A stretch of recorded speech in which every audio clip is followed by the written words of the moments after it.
Hello everybody, welcome to another rapid speedrun game against Maricel Ald, rated 1227. We develop and attack the pawn, he develops and defends it. We push in the center, attack the pawn a second time, he takes. In order to reach the Scotch Gambit, we just keep developing and get castled quickly. Try to cause problems early so he messes up. So he makes a standard move and we might get to show a thematic tactic. Let's find out. So they bring their bishop here in order to support their extra pawn, saying, I don't want to give it back to you. And we say, okay, no problem. We're going to play c3. You can keep the pawn, but there's tactics in the position because we have this bishop aiming here. We have a knight. We have a queen. So if you take our pawn on c3, our queen opens up on the d file and becomes very powerful. So he doesn't do it, which allows us to take back here if we want. Instead, he develops a knight, which is the threat. He hits our pawn. So we're going to kick this knight, as we do, as you've seen us do in the Scotch Gambit, because he can't go to too many good squares, and wherever he goes, we can harass him. So he jumps to the center.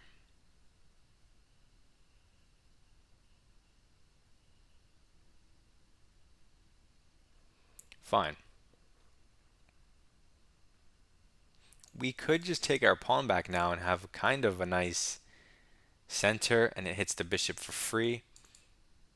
If he gives us this check, we can throw our knight here, but that leads to a bunch of trades. So what if we don't lead to a bunch of trades? What if we just castle? So I'm going to castle and keep up the momentum, the initiative, keep bringing stuff out quickly in the spirit of the Scotch Gambit and see how it turns out. Again, if he takes this, he's asking for trouble, so he knows better, even at a 1200 level, which is crazy because normally they would take. But maybe you'll get to see it in a different game. So he castles. Fine. But his pieces are odd, and now there's no bishop check here, forcing the trades. So I have a good mind to take my pawn back for free with a much better center. And his knight is misplaced here now because it has nowhere to go. So he counters with d5. Wait, he counters with d5, but this doesn't work because I can en passant. That saves his knight, but his bishop's the thing I attack, not the knight.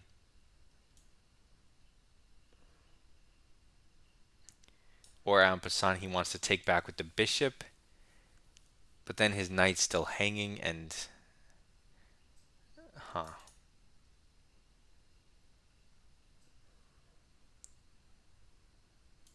I'm going to take that pawn. Give him a chance to go wrong by taking with the knight. And if he takes with the bishop, I still like our position, so he's not up anything. We're going to play an IQP, isolated queen's pawn position, but with all the minors on the board. And I'm the one who gets to start the initiative first with my rook move. So he takes. Fine.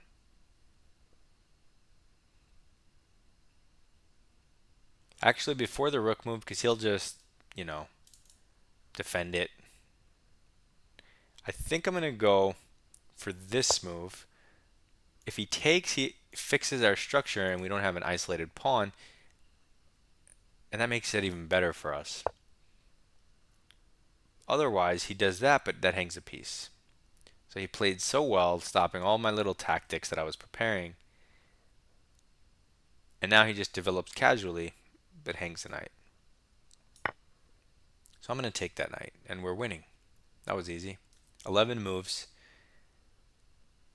I kind of wanted to play the isolated queen's pawn structure with all 4 minors because it's more exciting. But he just left the piece in the center,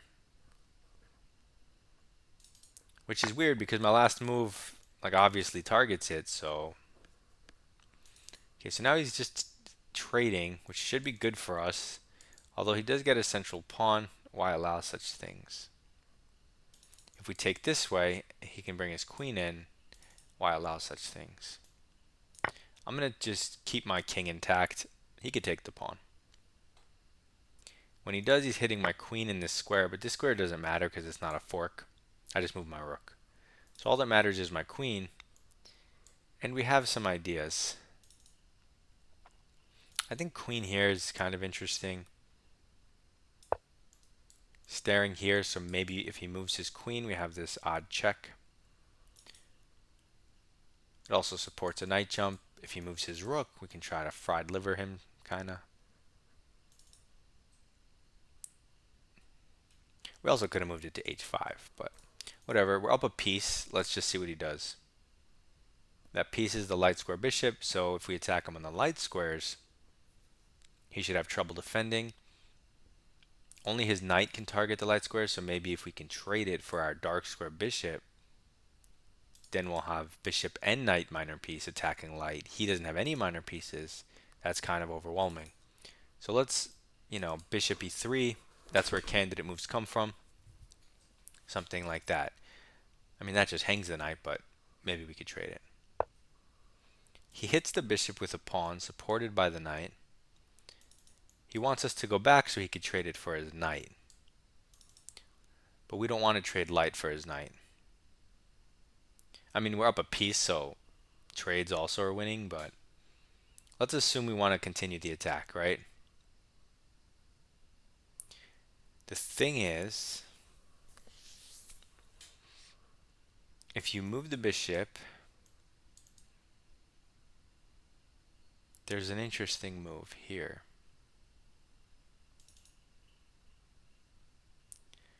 So instead, I'm going to take the bishop.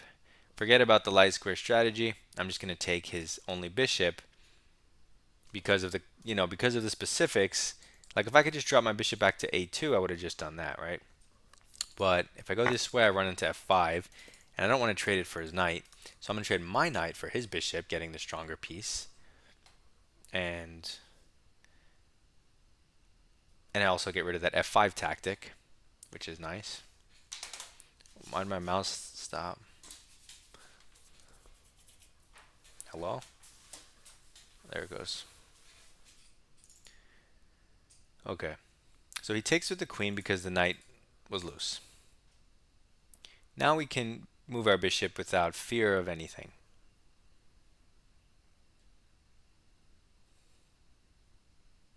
We also could just trade up a piece. I don't really want to move the same piece again and again. So instead, I'm just going to attack the knight and say, take the bishop if you want, mess up your structure, and I'll just win because I have an extra minor piece.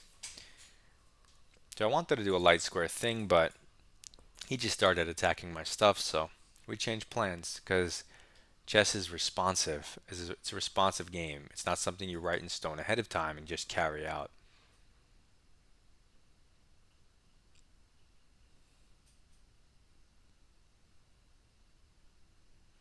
I wish I had a photographic memory though, like a real one. I just look at the modern chess opening book, all the lines just go straight to your brain, or however that works.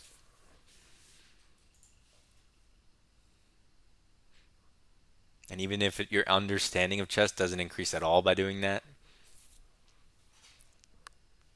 you would still jump hundreds of points in rating.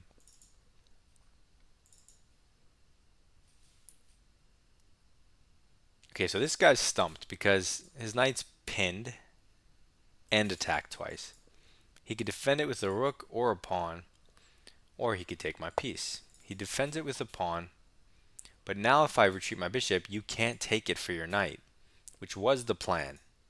And if you push to trap it, well, it's still not trapped, and your knight's hanging. So I think going back makes sense, keeping the pin. Then he'll move his queen.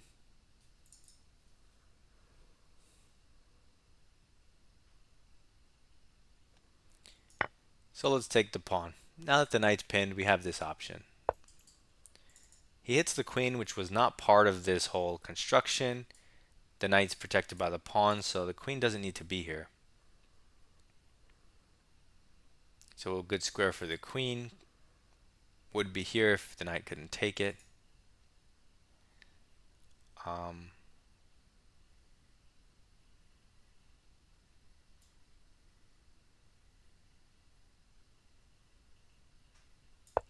let's go here. Takes, takes, takes.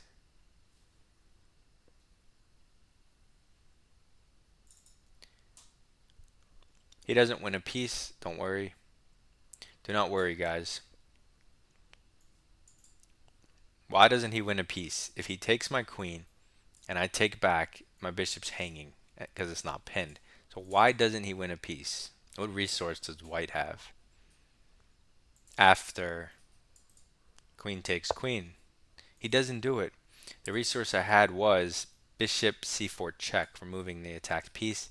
And when he goes knight e6, he still can't recapture because it's pinned. So if I remember, I'll show it after the game. Otherwise, he avoids the queen trade. This square is covered. This alignment's deadly.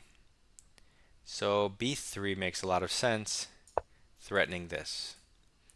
Also giving our bishop another avenue towards his king. But there's just a game-winning threat on the board, so you have to address it somehow. Move the king, move the queen. Even if he moves the king, I'm going to solidify. Oh, he walks into it. He forces us to do it by attacking us. And maybe now he'll resign. What a move. What a move. It does lose a piece, but it does save the queen because it forks us. So it forces us to take. And maybe he thought he was winning with checkmate, but the bishop protects the rook. So he loses the piece, but he saves his queen. What a move, right? I don't even know if he had any idea what he was doing, but still what a move. Very nice. Now he offers a queen trade, but we're up 6 points of material. Let's just throw in a free improving move because we can. Then we can take the queen, guaranteeing our victory. We easily infiltrate with the rook. We easily plant our bishop on e3, c4, two of the best outposts for them in the game. We double our rooks, and our position is perfect, perfect harmony. And that's because we're also up two bishops, so super easy. And in an open position like this, these bishops are, max value. Super strong. 3.5 to 4.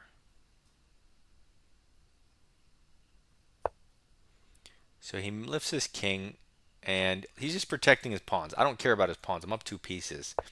So that's why I'm not even trying to win them. Like, this isn't to win the pawn. I'm just going to double. You could almost pre-move doubling, but let's not. Okay, so he wants to trade off a pair of rooks. But now I'm going to have the only rook on the d file. And the game is over. Okay, he's just protecting his pawns. You can just take random stuff, do whatever you want. Just so my bishop's defended. It doesn't really matter what you do. Okay, where does this king want to go? Here? I mean, I'll check him, put my bishop back when he goes here for discoveries. Okay, he wants more trades, which makes our life way easier. Now we can just go here and get a queen. And there's nothing to move. We don't have to think about anything, right? He'll eventually just do this, and it doesn't matter. He doesn't even go the right way, which is weird.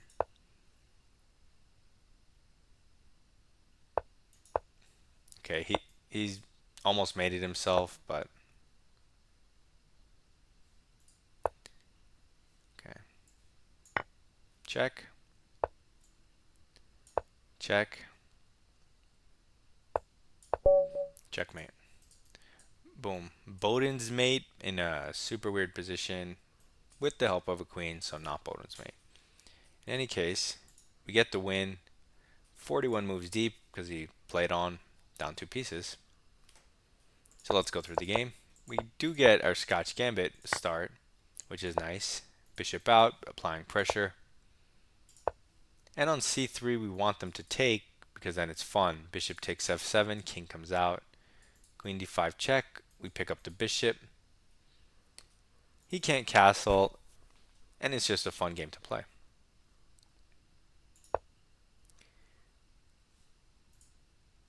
He develops, and now we try to kick a knight for free. He jumps in the center, and in my other speedrun videos, when they do this, I've gone bishop d5. In this one, I just went for the castling. Engine says you shouldn't, you should go for the bishop d5, but it's okay if you don't win out of the opening, right? It's fine if you just get an equal game out of the opening. So I have 2 mistakes. This was one of them, just the regular castling instead of the improving for free move. And the reason is because when you block with the bishop, you still physically obstruct the d5 pawn push. When you castle, you don't. So he can still play it. In any case, he castles. Now we take our pawn for free, build up our center, no problem. He goes here and we en passant. I'm curious what the best response is. Okay, so you could do anything, but for maximum advantage, bishop b3. Just aiming at the pawn, saving the bishop, keeping your pawn here. It makes sense. Okay. So now it's just an equal game. That was my one mistake of the game, bringing us down to a 96%, but it's understandable. So we just develop towards the center for free because the knight's hanging, and then it goes from an equal game to +5 for the rest of the game because he hangs a piece, which is terrible. So force move, free stuff because trades are wins. Developing move for free, center, and this is free stuff. Force move, improving our position for free because of the threat. Free stuff, because even if it doesn't win the queen, you win the piece. And it even says he should give up the queen for the bishop, so terrible. And now free stuff for free. Improving our piece for free. Queen trade is just an automatic win. So a super easy game. I mean, there's nothing to go over. Hopefully you can see how the Scotch Gambit requires initiative and kind of keeping your pieces active and looking at which trades. It can be tricky, but it also can be really fun. So you can give it a shot. Maybe go on Chessable. They have a couple of courses, so good luck in your chess. Submit your rapid game in Discord. Bye.